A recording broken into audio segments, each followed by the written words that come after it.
Shalom adik-adik, bertemu lagi bersama kakak di ibadah sekolah minggu 9 Februari 2025. Apa kabarnya? Wah, puji Tuhan, semuanya sehat ya. Berarti siap kan untuk mendengarkan firman Tuhan hari ini? Firman Tuhan hari ini tertulis di dalam Filemon 1 ayat ke-8 hingga ayatnya yang ke-22 dengan judul Juru Damai. Hari ini adik-adik kita akan belajar dari 3 tokoh yang disebutkan dalam firman Tuhan pada hari ini, yaitu Paulus, Filemon, dan Onesimus. Siapa saja adik-adik? Wow, adik-adik hebat semua ya, bisa langsung hafal nama-nama yang akan kita pelajari nanti.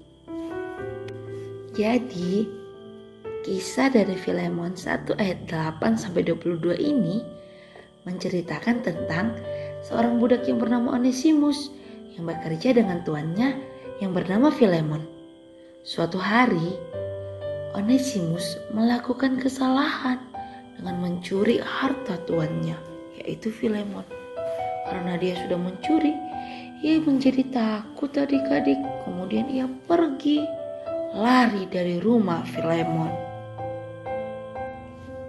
Setelah ia mencuri, Onesimus lari dan pergi jauh dari Kolose menuju Roma. Ketika Onesimus berada di Roma adik-adik, tanpa sengaja dia bertemu dengan Paulus. Kemudian dia belajar firman Tuhan dengan Paulus. Setelah Onesimus mengenal dan tahu siapa Yesus dari Paulus, dia sadar adik-adik bahwa ternyata perbuatannya terhadap Filemon adalah perbuatan yang salah. Dia juga tahu bahwa ternyata perilaku mencuri sangat dibenci oleh Tuhan. Sehingga dia menyesal dan memohon kepada Paulus agar Paulus mau membantunya untuk berbicara kepada Filemon melalui surat yang ia tulis. Nah adik-adik, kita juga harus demikian ya. Semakin kita sering baca firman Tuhan, semakin kita memahaminya, dan semakin pula kita tidak mau lagi melakukan yang Tuhan benci. Maka dari itu, tetap rajin beribadah di sekolah minggu ya adik-adik. Dan kalau sedang di rumah pun, ingat selalu membaca firman Tuhan ya.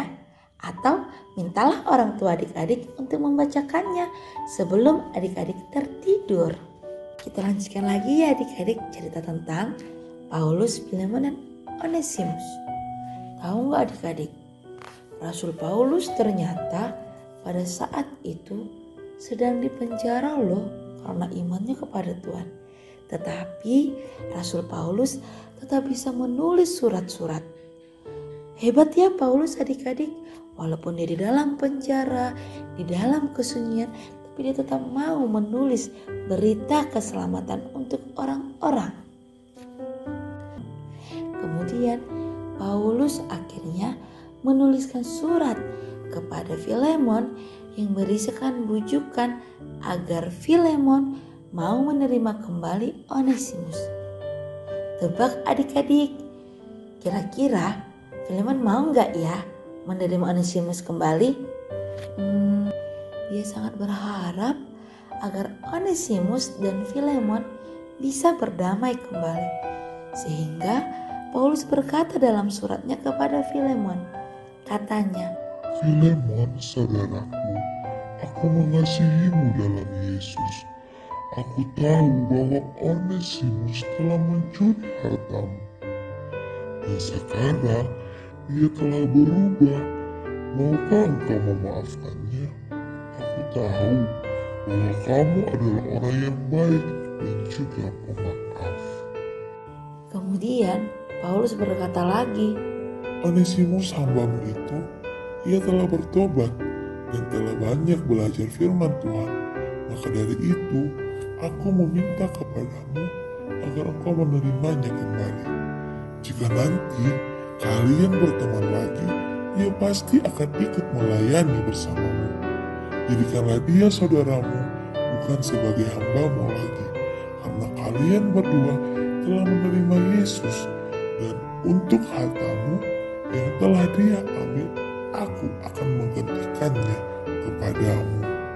Wah, menarik sekali ya adik-adik perbuatannya Paulus kepada Onesimus. Tidak hanya mengajarkan tentang firman Tuhan, tetapi Paulus juga mau membantu Onesimus untuk mengembalikan harta Filemon yang telah ia curi. Kira-kira mengapa ya Paulus mau membayarkan harta yang telah Onesimus curi dari Filemon? Paulus mau melakukan itu karena Paulus ingin ada kedamaian yang terjadi di antara Filemon dan Onesimus. Apa yang dapat kita pelajari dari firman Tuhan hari ini adik-adik? Yang pertama, kita dapat belajar dari Paulus. Dia menjadi juru damai, yang dimana dia menegur Onesimus dengan kata-kata yang lembut dan juga membujuk Filemon supaya ia mau memaafkan Onesimus. Kemudian kita juga dapat belajar dari Filemon yang pada akhirnya walaupun dia marah ketika hartanya dicuri, tetapi dia menerima Onesimus lagi dan memaafkan perbuatan Onesimus. Dan yang ketiga, kita juga dapat belajar dari Onesimus sendiri. Kita dapat belajar darinya karena Onesimus tahu bahwa dia salah dan dia menjadi orang yang baik. Kita pun demikian adik-adik, kita harus terus mau belajar menjadi anak yang baik. Sehingga ketika ada teman-teman adik-adik yang sedang bertengkar, maka adik-adik bisa menjadi seperti Rasul Paulus yang menjadi juru damai.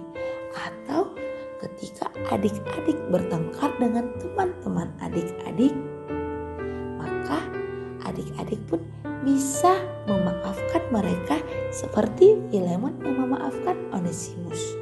Dan ketika adik-adik melakukan suatu kesalahan dan ada yang memberitahukan kesalahan itu, maka adik-adik bisa belajar seperti Onesimus yang mau belajar dari kesalahannya. Semoga Tuhan memberkati kita semua. Amin. Ayat hafalan kita untuk minggu ini tertulis di dalam Roma 14 ayat 19. Sebab itu, marilah kita mengejar apa yang mendatangkan damai sejahtera dan yang berguna untuk saling membangun. Amin. Sampai bertemu di ibadah minggu depan adik-adik. Tuhan Yesus memberkati. Shalom.